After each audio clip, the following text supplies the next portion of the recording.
negara Timur Tengah yaitu Qatar dan Uni Emirat Arab latihan bersama dengan Israel Amerika Serikat.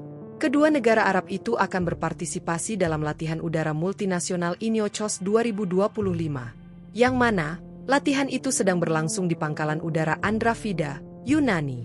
Dilansir Newsweek, Selasa, 1 April 2025, keterlibatan Qatar dan UEA itu menandakan penguatan hubungan keamanan antara negara-negara Arab dan Israel.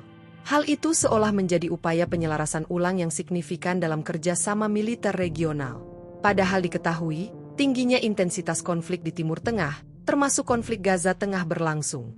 Bergabungnya Qatar dan UEA mengundang pro kontra publik. Pasalnya diketahui, Israel terlibat dalam serangan militer berkepanjangan terhadap Hamas di Gaza.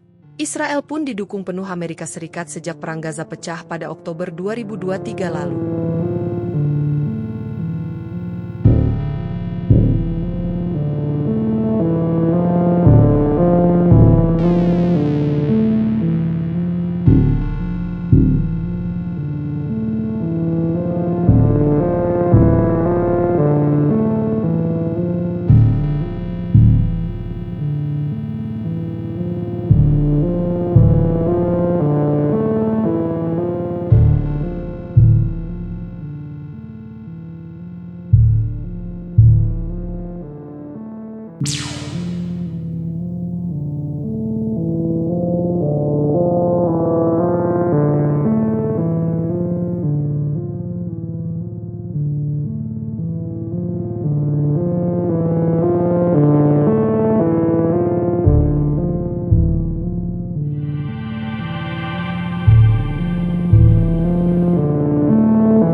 Download Tribun X sekarang, menghadirkan lokal menjadi Indonesia.